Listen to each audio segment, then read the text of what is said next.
E aí, estamos prontos para mais um capítulo? Estamos estudando Libertação, da série de André Luiz, que nos fala sobre a vida no mundo espiritual.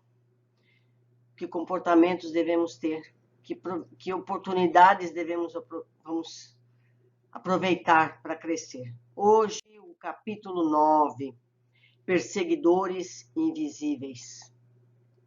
No dia imediato, pela manhã, em companhia de entidades ignorantes e transviadas, dirigimos-nos para a confortável residência, onde espetáculo inesperado nos surpreenderia.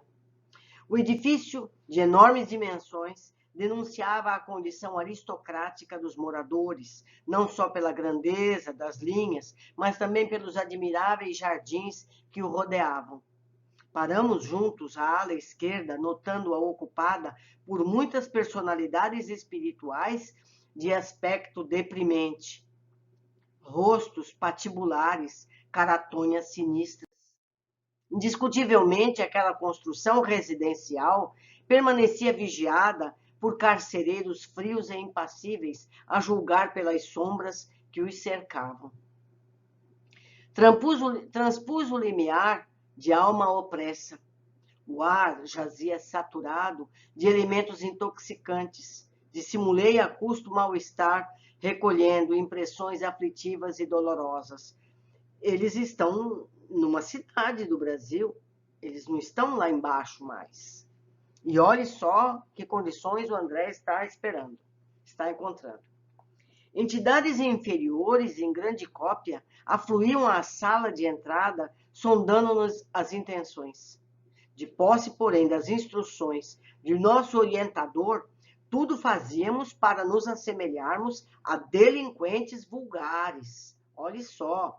Reparei que o próprio Gúbio se fizera tão escuro, tão opaco, na organização perispirítica, que de modo algum se faria reconhecível, à exceção de nós, que o seguíamos atentos desde a primeira hora. Então, meus amigos, vou fazer um parêntese aqui. Então, quando aquele médium vidente vê uma entidade nessas condições, já julga ser um espírito ignorante? Nem sempre. Ele pode estar disfarçado. Então, todo cuidado é pouco. Nós não sabemos nada, nós não temos condições. Segundo André diz, se um outro espírito qualquer o visse, também acharia que ele é um espírito ignorante. O André sabia, o Eloy sabia, porque eles estavam juntos desde o começo. Olhe só. Instado por Sérgio, um gaiato rapaz que nos introduziu com maneiras menos dignas, Saldanha, o diretor da falange operante, veio receber-nos. Pôs-se a fazer gestos hostis, mas ante a senha com que Gregório nos favorecera, admitiu-nos na condição de companheiros importantes. O chefe deliberou apertar o cerco? Perguntou ao nosso instrutor confidencialmente. Sim, informou Gúbio, de modo vago, desejaríamos examinar as condições gerais do assunto e auscultar a doente. A jovem senhora vai cedendo, devagarinho, esclareceu a singular personagem, indicando-nos vasto corredor atulhado de substâncias fluídicas detestáveis. Acompanhou-nos um tanto solícito, mas desconfiado, e em seguida, a breve pausa, deixou-nos livres à entrada de grande câmara do casal. A manhã resplandecia lá fora, o sol visitava o quarto através da vidraça cristalina. Mulher ainda moça, mostrando extrema palidez nas linhas nobres do semblante digno, entregava-se à tormentosa medicação. Compreendi que atingíramos a intimidade de Margarida, a obsediada que o nosso orientador se propunha a socorrer. Dois desencarnados de horrível aspecto fisionômico inclinavam-se confiantes e dominadores sobre o busto da enferma, submetendo-a à complicada operação magnética. Essa particularidade do quadro ambiente dava para espantar. No entanto, meu assombro foi muito mais longe, quando concentrei todo o meu potencial de atenção na cabeça da jovem, singularmente abatida, interpenetrando a matéria espessa da cabeceira. em que descansava. Surgiam algumas dezenas de corpos ovoides, de vários tamanhos, de cor plúmbea, cor de chumbo, assemelhando-se a grandes sementes vivas, atadas ao cérebro da paciente através de fios sutilíssimos, cuidadosamente dispostos na medula alongada. A obra dos perseguidores desencarnados era meticulosa e cruel. Estão vendo? Porque nós tivemos aqueles capítulos em que nos ensinou sobre a formação do cérebro, sobre as repartições do cérebro, foi para entender esse novo livro. Margarida, pelo corpo perispirítico, jazia absolutamente presa, não só pelos truculentos perturbadores que a assediavam, mas também a vasta falange de entidades inconscientes que se caracterizavam pelo veículo mental, a se lhe apropriarem das forças vampirizando-a no processo intensivo. Em verdade, já observara por mim grande quantidade de casos violentos de obsessão, mas sempre dirigidos por paixões fulminatórias. Entretanto, ali verificava um cerco tecnicamente organizado. Evidentemente, as formas ovoides haviam sido trazidas pelos hipnotizadores que senhoreavam o quadro. Com a devida permissão, analisei a zona física hostilizada. Reparei que todos os centros metabólicos da doente apareciam controlados. A própria pressão sanguínea demorava-se sob o comando dos perseguidores. A região torácica apresentava apreciáveis feridas na pele e, examinando-as cuidadoso, vi que a enferma inalava substâncias escuras que não somente lhe pesavam nos pulmões, mas se refletiam sobremodo nas células e fibras conjuntivas, formando ulcerações na epiderme. A vampirização era incessante. As energias usuais do corpo pareciam transportadas às formas ovoides, que se alimentavam delas, automaticamente num movimento indefinível de sucção. Olha que coisa terrível! Que sofrimento! Lastimei a impossibilidade de consulta imediata ao instrutor, porquanto Gúbio, naturalmente, se estivesse livre, nos forneceria esclarecimentos amplos, mas concluí que a infortunada senhora deveria ter sido colhida através do sistema nervoso central, de vez que os propósitos sinistros dos perseguidores se faziam patentes quanto à vagarosa destruição das fibras de células nervosas. Eles não queriam matá-la, eles queriam enlouquecê-la para continuar se alimentando das energias emocionais, psíquicas dela. Margarida demonstrava-se exausta e amargurada. Dominadas as vias do equilíbrio do cerebelo e envolvidas os nervos ópticos pela influência dos hipnotizadores, seus olhos espantados davam ideia dos fenômenos alucinatórios que lhe acometiam a mente, deixando perceber o baixo teor das vibrações e audições interiores que se via submetida. Interrompi, no entanto, as observações acuradas, a fim de verificar a atitude psicológica do nosso orientador, que se arriscava à aventura para socorrer aquela senhora, doente, a quem amava por filha, muito querida do coração. Precisa ter sangue frio, né, gente? A minha filha está ali sofrendo isso e eu tenho que disfarçar para conseguir salvá-la. Parece os filmes de corre-corre da televisão. Esforçava-se Gúbio por não trair a imensa piedade que o assenhoreava diante da enferma conduzida para a morte. Eles querem a morte. Dentro da minha condição de humanidade, reconheci que, se a doente me fosse assim tão cara, não teria vacilado um momento. Movimentaria passes de libertação ao longo do bulbo, retirar-lhe-ia aquela carga pesada e inútil de mentes enfermiças e em seguida lutaria contra os perseguidores um a um. Mas o Gúbio sabe o que faz. Se ele não está fazendo assim, é porque não é possível fazer assim. Nosso instrutor, porém, assim não procedeu. Fixou a paisagem aflitiva com inequívoca tristeza, mas logo após demorou o olhar bondoso em Saldanha, como a pedir-lhe impressões mais profundas.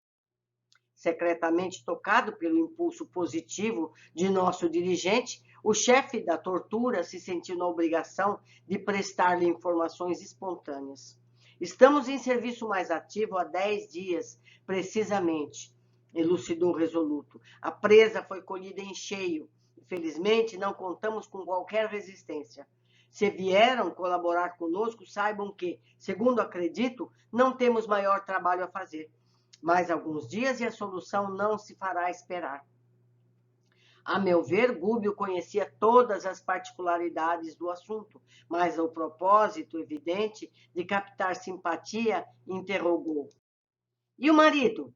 Ora, esclareceu Saldanha com escárnio sorriso, o infeliz não tem a menor noção de vida moral.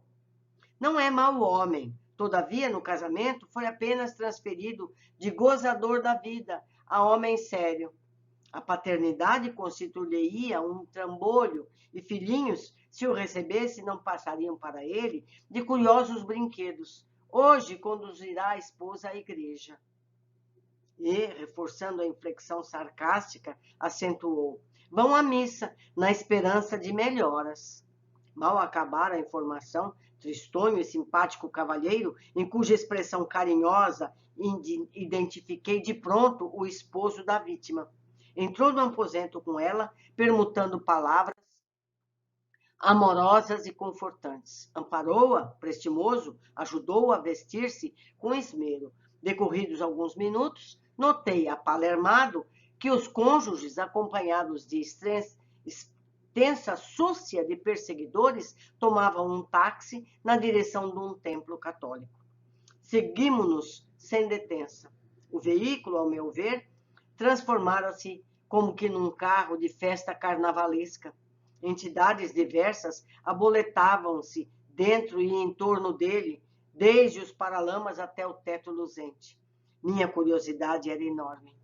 Descendo a porta de elegante santuário, observei estranho espetáculo. A turba de desencarnados, em posição de desequilíbrio, era talvez 5 vezes maior que a assembleia de crentes em carne e osso. Tinham 5 vezes mais desencarnados em desequilíbrio dentro da igreja do que o número de pessoas ali presentes. Compreendi logo que a maior parte ali se achava com o propósito deliberado de perturbar e iludir. Saldanha encontrava-se excessivamente preocupado com as vítimas, para dispensar-nos maior atenção. E intencionalmente, Gúbio afastou-se um tanto em nossa companhia, a fim de lhes confiar alguns esclarecimentos. Penetramos o templo, onde se comprimiam nada menos que 7 a 8 centenas de pessoas. Vocês imaginam 700, 800 pessoas dentro de uma igreja? A algazarra dos desencarnados, ignorantes e perturbadores, era de ensurdecer. A atmosfera pesava. A respiração fizera-se mais difícil pela condensação dos fluidos semicarnais, ali reinantes. Todavia, ao fixar os altares, confortante surpresa aliviou-me o coração. Dos adornos e objetos de culto emanavam doce luz, que se espraiava pelos cimos da nave visitada de sol. Fazia-se perceptível a nítida linha divisória entre as energias da parte inferior do recinto e as do plano superior. Olha que alívio para nós sabermos disso. Então, o altar, as peças de culto estavam todas protegidas dessa turba ignorante. Dividiam-se os fluidos à maneira de água cristalina e azeite impuro num grande recipiente. Contemplando a formosa claridade dos nichos, perguntei ao nosso instrutor: o que vemos? Não reza o segundo mandamento trazido por Moisés, que o homem não deve fazer imagens de esculturas para representar a paternidade celeste? Sim, concordou o orientador, e determina o testamento que ninguém se deve curvar diante delas. Efetivamente, Pois, André, é um erro criar ídolos de barro ou de pedra para simbolizar a grandeza do Senhor, quando nossa obrigação primordial é a de render-se o culto na própria consciência. Não é nem na igreja, nem no altar, é na consciência. Entretanto, a bondade divina é infinita, e aqui nos achamos perante preciável quantidade de mentes infantis. Então, a espiritualidade superior entende essa ingenuidade das pessoas e lhes protegem, porque muitas delas são sinceras. E sorrindo acrescentou: quantas vezes, meu amigo, a criança acalenta bibelôs a fim de preparar-se convenientemente para as responsabilidades da vida madura? As crianças não têm bonecas para aprenderem a ser mães? É a mesma coisa. Ainda existem na Terra tribos primitivas que adoram o Pai na voz do trovão, coletividades vizinhas da taba que fazem de vários animais objeto de idolatria. Não vai longe, na Índia. Na Índia, a vaca é sagrada. Em alguns lugares, o macaco e até mesmo ratos. Não é verdade? Então, a gente tem que ter piedade e entender e ter paciência. Nem por isso o Senhor as abandona. Vale-se dos impulsos elevados que elas lhe oferecem e socorre-lhes as necessidades educativas. Nesta casa de oração, os altares recebem as projeções de matéria mental sublimada dos crentes. Ou seja, a pessoa devota vai lá orar, essa pessoa devota que impregna o altar dessas energias boas. Há quase um século, as preces forforosas de milhares deles aqui envolvem os nichos e apetrechos do culto. É natural que resplandeçam energias das pessoas que foi posta ali. Através de semelhante material, os mensageiros celestes distribuem dádivas espirituais a todos quantos sintonizem com o plano superior. A luz que oferecemos ao céu serve sempre de base às manifestações do céu para a terra. Ante ligeira pausa, alonguei o olhar para a multidão bem vestida. Quase todas as pessoas, ainda aquelas que ostentavam nas mãos delicados objetos de culto, revelavam-se mentalmente muito distantes da verdadeira adoração à divindade. O halo vital que se cercavam defina pelas cores de baixo padrão vibratório, a que se acolhiam.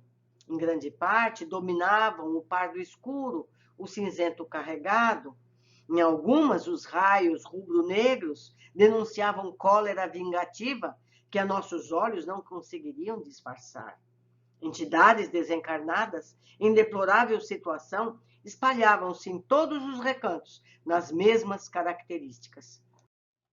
Reconheci que os crentes elegantes, ainda mesmo que desejassem orar com sinceridade, precisariam despender inúmero esforço. A liturgia anunciou o início da cerimônia, mas com grande assombro para mim, o sacerdote e os acólitos, não obstante se dirigissem para o campo de luz do altar-mor, envergando soberba vestimenta, jaziam em sombras, sucedendo o mesmo aos assistentes. Que tristeza! Entretanto, procedendo de mais alto, 3 entidades, em sublime posição hierárquica, se fizeram visíveis à Santa Mesa, com evidente propósito de ali semearem os benefícios divinos. Vejam só que piedade esses espíritos iluminados têm para com essas almas infantis. Eles magnetizaram a água exposta, saturando-as de princípios salutares e vitalizantes, como acontece nas sessões de espiritismo cristão. E, em seguida, passaram a fluidificar as hóstias, transmitindo-lhes energias sagradas à fina contextura. Veja só que bondade divina. Admirado, voltei a observar a plateia religiosa.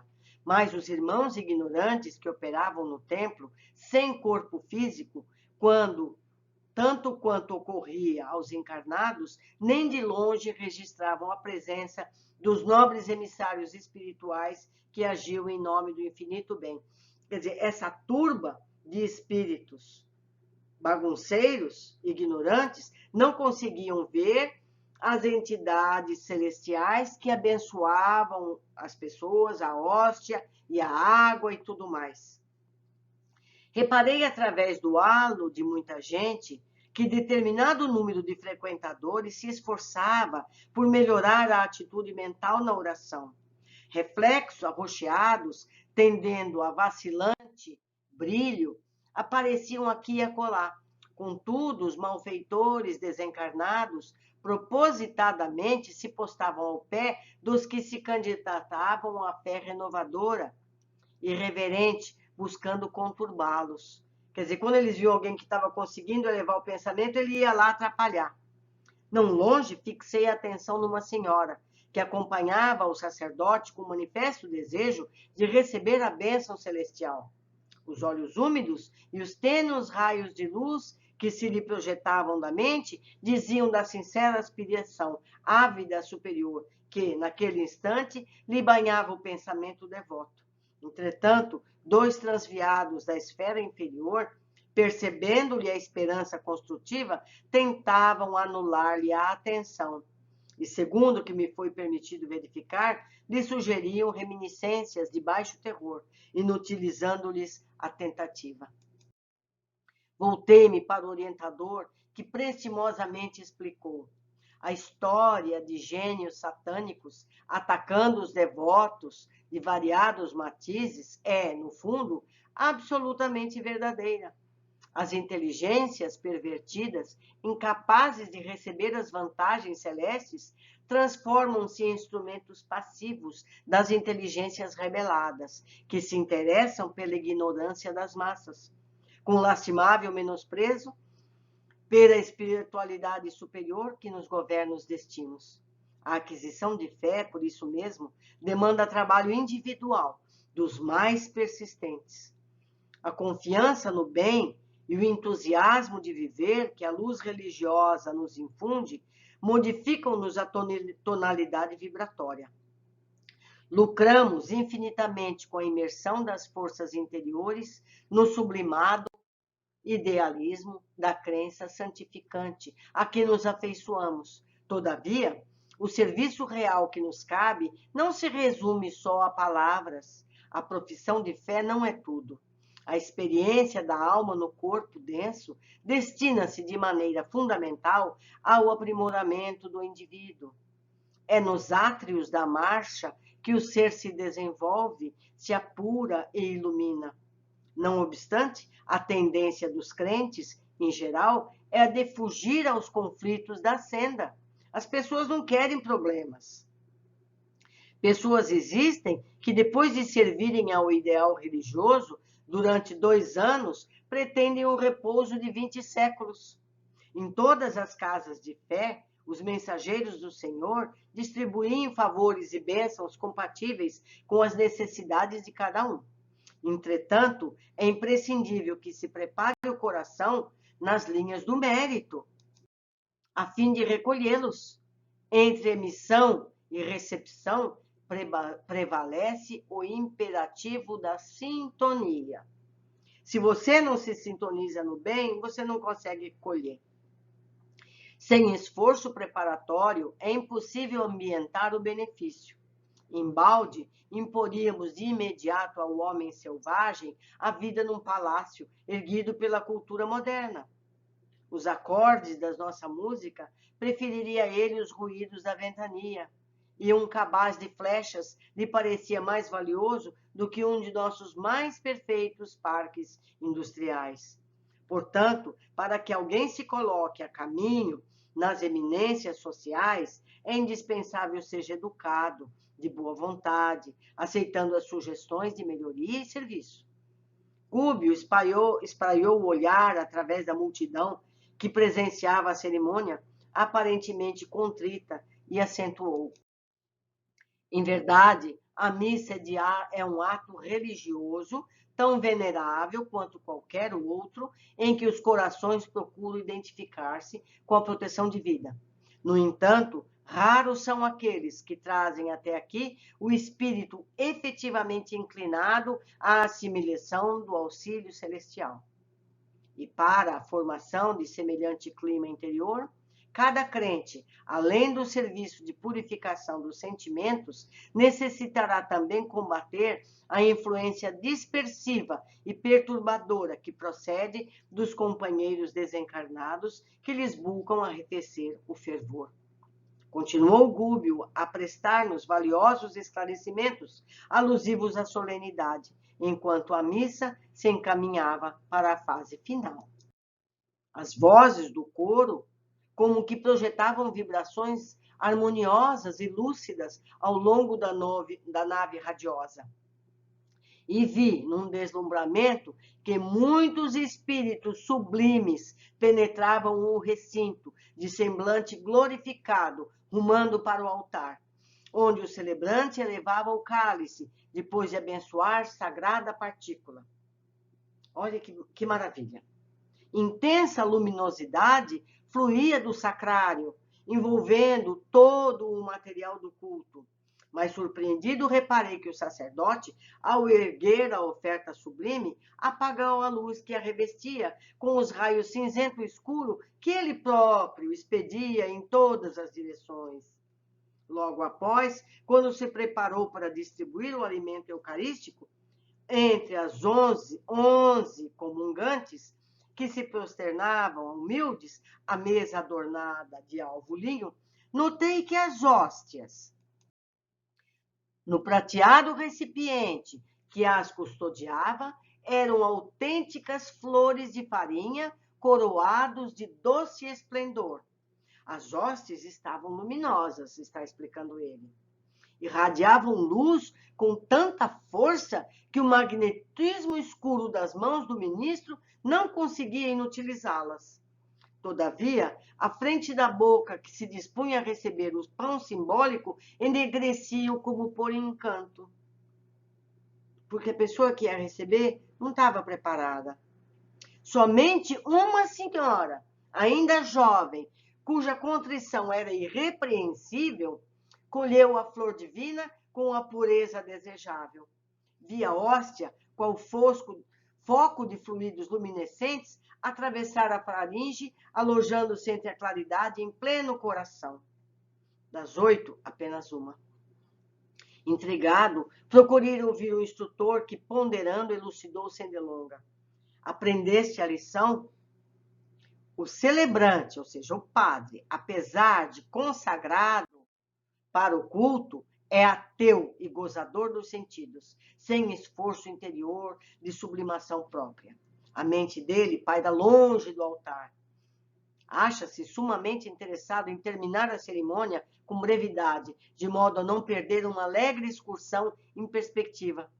Quanto aos que compartilharam a mesa da Eucaristia, cheios de sentimentos rasteiros e sombrios, eles mesmos se incumbem de anular as dádivas celestes, antes que lhes tragam benefícios imerecidos. Temos aqui uma grande quantidade de crentes titulares.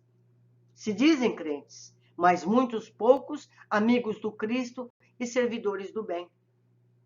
O ite missa est dispersou os fiéis, que ao fim da reunião mais se assemelhavam a barulhento bando de passarinhos de bela plumagem. Absorto em fundas reflexões, ante o que me fora dado observar, acompanhei o nosso orientador e Eloy para junto da enferma e do esposo, que se retiravam de regresso ao lar, cercados pelo mesmo séquito de entidades infelizes, sem a menor alteração. Vamos ver o que eu observei nesse capítulo. André observa Margarida. Surgiam algumas dezenas de corpos ovoides de vários tamanhos e de cor plúmbea, assemelhando-se a grandes sementes vivas, atadas ao cérebro da paciente através de fios sutilíssimos, cuidadosamente dispostos na medula alongada. A obra dos perseguidores desencarnados era meticulosa e cruel. No capítulo anterior, nos foi informado que esses ovoides se conectam magneticamente pelas energias mentais de quem os recebe. Portanto, a sintonia magnética entre os ovoides e a paciente. A libertação sempre está relacionada com a mudança pessoal.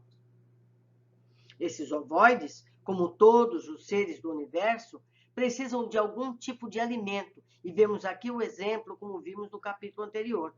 As energias usuais do corpo pareciam transportadas às formas ovoides, que se alimentavam delas automaticamente num movimento indefinível de sucção. Não há força que aguente, né? André se surpreende com o que vê dentro da igreja.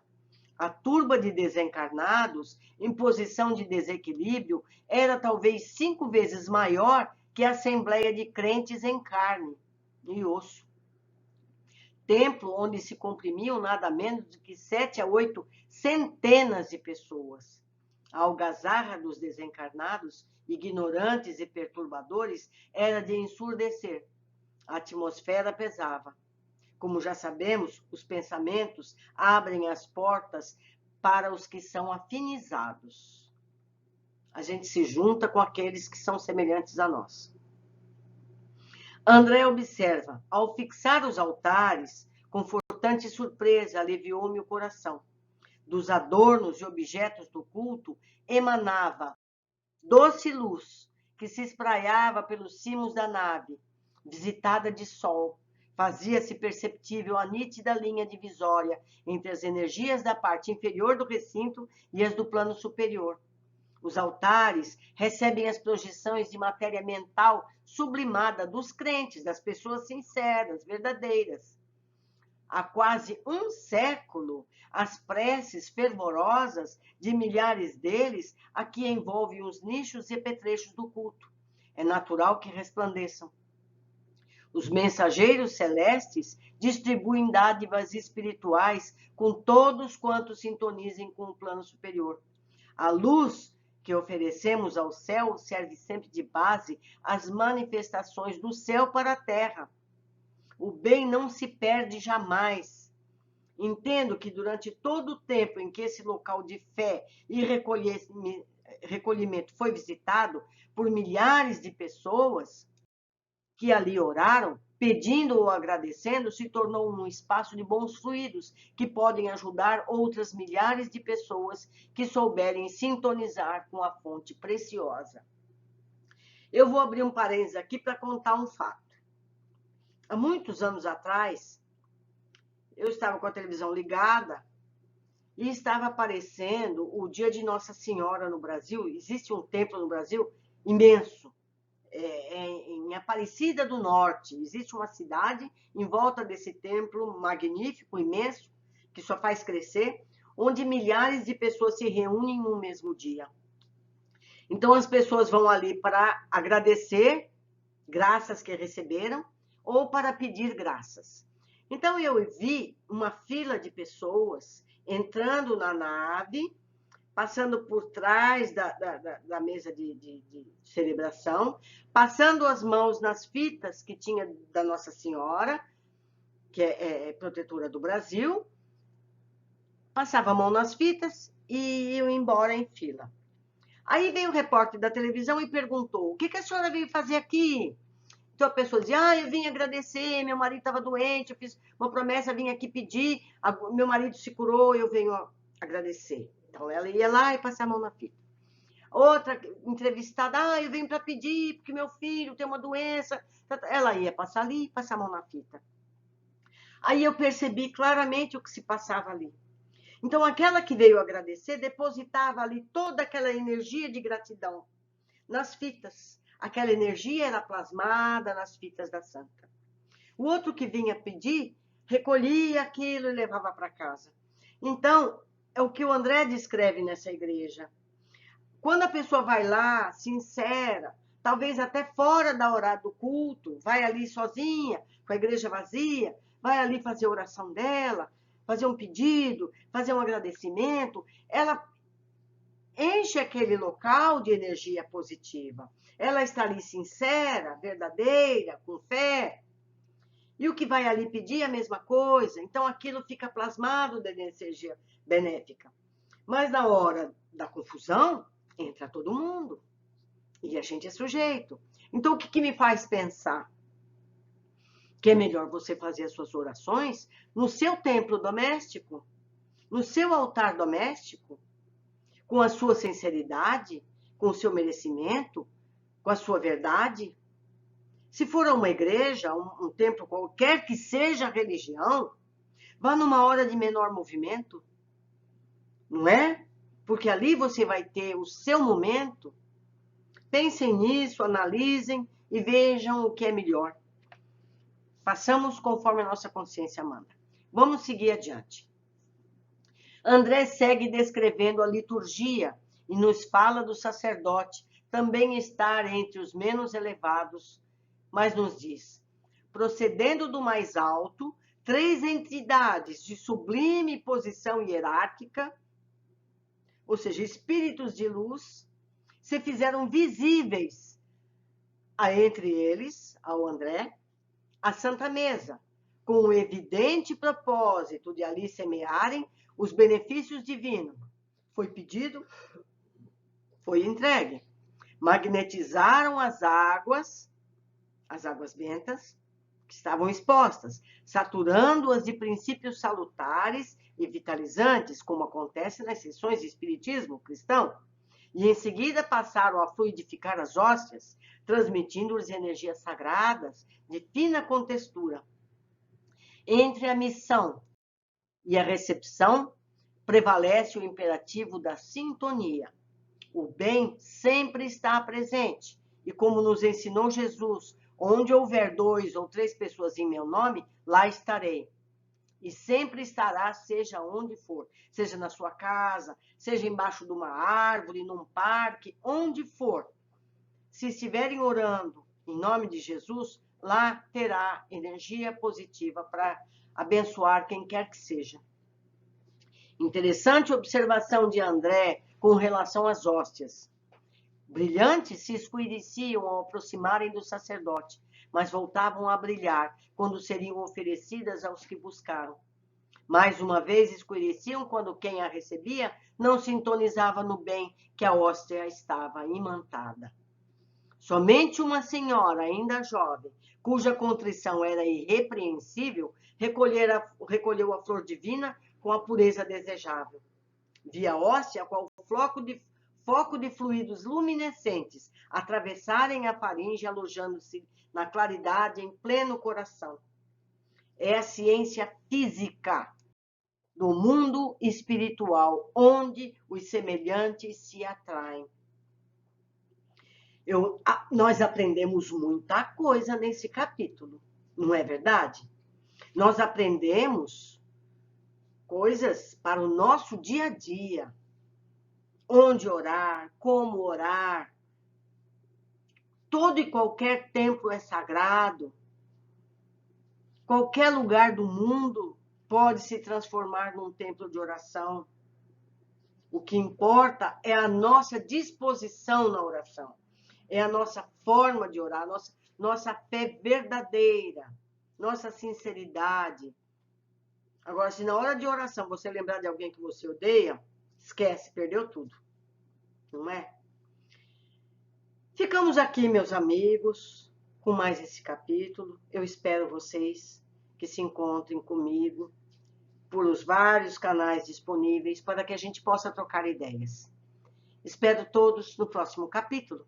Um grande abraço.